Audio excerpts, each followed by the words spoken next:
Olá, irmãos e irmãs, graça e paz concedam novidade de vida ao seu coração.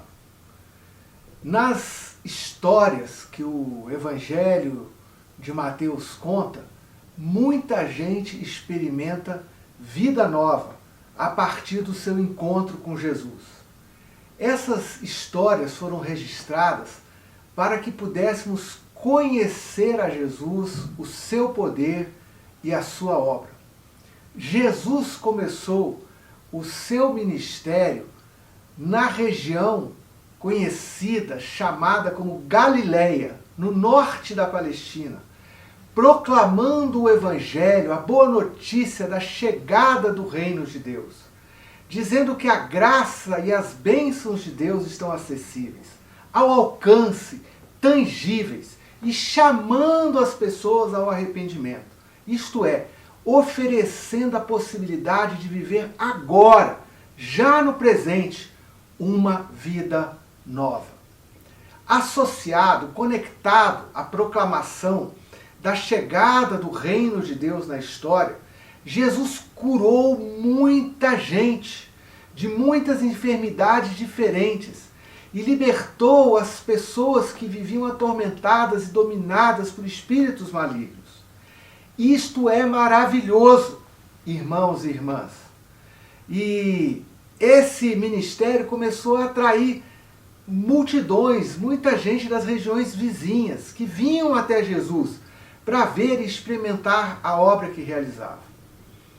Vendo Jesus essas multidões que se ajuntavam ao redor dele e que começaram a segui-lo, ele começou a ensinar e explicar a natureza do reino de Deus, a sua essência, as suas propriedades. Ao esclarecer os seus seguidores no que consiste a vida no seu reino, Jesus não ofereceu uma lista de exigências, mas revelou algumas características distintivas do seu reino, indicando um mundo alternativo, uma vida nova para todos aqueles que o seguem. A primeira característica do reino de Deus é a primazia da graça. A graça vem antes das exigências divinas. A chegada do reino de Deus, a sua proximidade, a sua acessibilidade são expressões dessa graça divina. É Deus que, em sua bondade, vem em direção à humanidade e se aproxima. A iniciativa é totalmente divina. Deus se aproxima em Cristo, anunciando o Evangelho e trazendo, ministrando as suas bênçãos. Quando Jesus fala dos efeitos, dos resultados que a presença do reino de Deus produz no coração das pessoas, Jesus usa repetidamente a expressão bem-aventurado, que quer dizer abençoado, agraciado, os verdadeiramente felizes. A palavra grega traduzida por bem-aventurado é Macários. Macários são as pessoas que experimentaram a graça de Deus e que responderam com fé a essa graça, tendo então a sua vida transformada por Deus. Maria, por exemplo.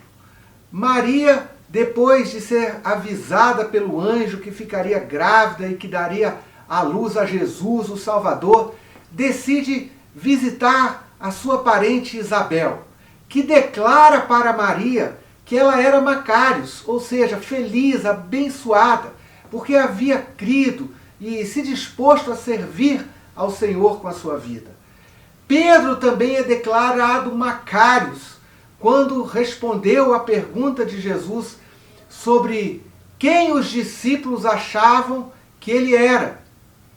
Pedro disse que Jesus é o Cristo, o Filho do Deus vivo. Ao que Jesus respondeu: feliz é você, Simão, filho de Jonas, porque isso não lhe foi revelado por carne ou sangue, mas por meu Pai que está nos céus. Bem-aventurados são aqueles que experimentam a presença, a palavra da graça divina, e a abraçam, a acolhem e respondem positivamente a ela. As bem-aventuranças descrevem o que Deus está começando a produzir naqueles que entram no reino de Deus, naqueles que se colocam sob o senhorio de Jesus. Elas indicam os efeitos que a graça tem no coração e nas relações daqueles que buscam viver no reino de Deus. Não se trata do registro de uma nova lei, ou de degraus para escalar e se qualificar para ser partícipe do reino de Deus. As bem-aventuranças não são uma régua para identificar o quão distante estamos do ideal, mas são os indicadores, a descrição dos resultados do que Deus faz na vida das pessoas que acolhem a mensagem do reino e se arrependem. A graça de Deus chega a uma pessoa e transforma o seu coração. É o que o profeta Ezequiel declarou: darei a vocês um coração novo e porei um espírito novo em vocês.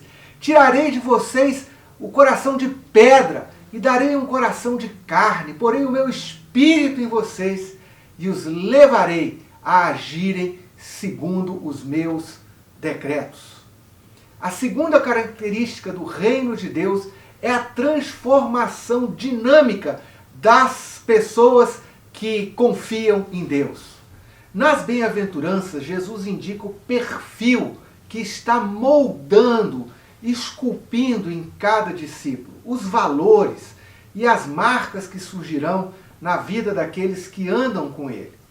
Gradualmente os discípulos manifestarão novas qualidades de vida, resultado da ação da graça, da dinâmica do novo relacionamento com Deus. Hoje, de maneira introdutória, vamos considerar as bem-aventuranças, que para fins didáticos estão divididas em dois grupos. As 4 primeiras tratando mais da relação com Deus, são mais verticais, dizem respeito ao nosso relacionamento com Deus. As 4 últimas, que têm a ver mais com o relacionamento com o próximo, são mais horizontais, mais sociais. Num futuro breve, espero apresentar na Escola de Cristo um estudo pormenorizado de cada uma dessas magníficas declarações. Então, as 4 primeiras nos ajudam a perceber a nossa relação com o Deus que se aproxima em Cristo. Nos ajudam a perceber quem realmente somos diante de Deus. Os pobres de espírito são aqueles que, diante da descoberta de Deus, percebem a sua pobreza espiritual. Ao mesmo tempo em que se sentem acolhidos, enxergam a sua absoluta precariedade, a condição espiritual paupérrima que tem diante de um Deus santo, sem qualquer mérito. Notam a diferença entre o que Deus deseja, o que Ele espera e o que de fato realizaram na sua existência. Um exemplo de alguém que descobriu sua pobreza espiritual encontra-se naquela conhecida parábola do filho pródigo. Primeiro, arrogante e independente, afasta-se do pai e desperdiça sua herança. Mas quando completamente arruinado e falido, cai em si, percebendo a sua condição miserável. Esse é o pobre de espírito. E então ele volta para a casa do pai, esvaziado da sua egolatria, esperando receber a graça e a misericórdia do pai. Os que choram são os que lamentam o seu pecado, a perda de rumo e seus efeitos destruidores. São os que choram pela sua própria miséria, sem apresentar justificativa ou atenuantes, nem tentando contrabalançar as obras más com boas obras. O choro é resultado da percepção dos seus descaminhos, da tristeza pelos seus pecados. Os que lamentam são como o apóstolo Paulo, que ao perceber que faz o mal que não quer fazer e que não faz o bem que deseja fazer, e então exclama: desventurado homem que sou, quem me livrará? Ou como aquele publicano que foi ao templo orar e batendo no peito dizia: Deus, tem misericórdia de mim, que sou pecador. Os mansos são os que se rendem a Jesus, que se curvam ao seu senhorio, que confiam na soberania de Deus, que colocam seus direitos sob o juízo, sob o governo do Senhor. A pessoa que tem a percepção de que Deus governa o mundo rejeita o uso da força e da violência para alcançar os seus objetivos. Jesus é o protótipo da pessoa mansa. A única vez que Jesus descreve a si próprio, ele se refere a si mesmo como sendo manso e humilde de coração. E nos convida a aprender com ele a desenvolver a mansidão e a humildade. Os que têm fome e sede de justiça são aqueles que, depois que se enxergam a si mesmo, passam a desejar profundamente conformar-se, ajustar-se, reordenar a sua vida pessoal, a sua mente, afetos, relações, negócios, comportamentos, na perspectiva da vontade de Deus. Jesus disse que buscar o reino de Deus e a sua justiça deve vir antes de qualquer outra coisa, que deve ser a prioridade na vida de todos os discípulos. Ou seja, a graça não significa apenas ter os pecados perdoados, ser aceito por Deus, mas implica em reordenar a vida. Deus nos aceita assim como somos, mas por amor não nos deixa ficar como somos. Dinamicamente, Ele nos transforma. Assim, as 4 primeiras bem-aventuranças tratam da relação com Deus. E agora, as 4 últimas vão tratar das relações sociais e da posição e da atuação dos discípulos no mundo. Os misericordiosos são aqueles que, tendo banhado o coração na graça, que experimentaram o perdão dos pecados, que provaram a misericórdia divina, se tornam também misericordiosos para com os outros. Não apenas no sentido de perdoar as faltas, os pecados, as dívidas dos outros, mas também no sentido de agir para socorrer os necessitados. O chamado bom samaritano ilustra a pessoa que não é autorreferente, centrada apenas em si mesmo, na sua agenda. O misericordioso procura atenuar a dor e o sofrimento na vida dos outros e faz todo o possível para prover restauração e cura à pessoa necessitada. Observe que o samaritano da história de Jesus, no momento da emergência, não se esconde atrás de escrúpulos religiosos ou étnicos, nem fica questionando as causas e as responsabilidades do problema. Vai haver ocasião para isso. Mas age diligentemente para socorrer o fragilizado na sua emergência. Como o que nós temos que fazer hoje com a questão da fome no Brasil, por exemplo. Os limpos de coração são aqueles que procuram a verdade e a integridade no íntimo, e por isso são sinceros no trato com os demais. Buscam a coerência e rejeitam a aparência de piedade. Não projetam uma imagem de si mesmo que vai além do que sabe ser verdadeiro. O seu procedimento exterior reflete a verdade interior. Pureza de coração significa tratar os outros com a mais pura motivação, sem segundas intenções, sem engano, sem falsidade nos relacionamentos interpessoais, nos negócios. É não ter ânimo duplo, coração dividido, duplicidade de qualquer espécie. Os pacificadores são aqueles que descobriram que Deus tem como propósito a reconciliação de todas as coisas em Cristo. O reino de Deus é a esfera da reconciliação e Deus é o Deus da paz. Ser pacificador se dá em múltiplos sentidos, tanto na restauração da relação das pessoas com Deus, por meio da promoção, da proclamação do Evangelho da Paz, mas também na cura das relações interpessoais quebradas. É promover a paz, tanto no sentido preventivo, prevenindo as contendas, como no sentido de trabalhar pela reconciliação nos relacionamentos. Os filhos de Deus buscam a paz, jamais semeiam a contenda entre as pessoas, pois essa é a obra do maligno. Os que sofrem perseguição por causa da justiça são aqueles que buscam a justiça, a igualdade, para além da esfera pessoal, individual, subjetiva. São aqueles que procuram fazer o que é correto e honesto nas suas tratativas pessoais. Mas mais do que isso, são ativos na promoção de questões justas.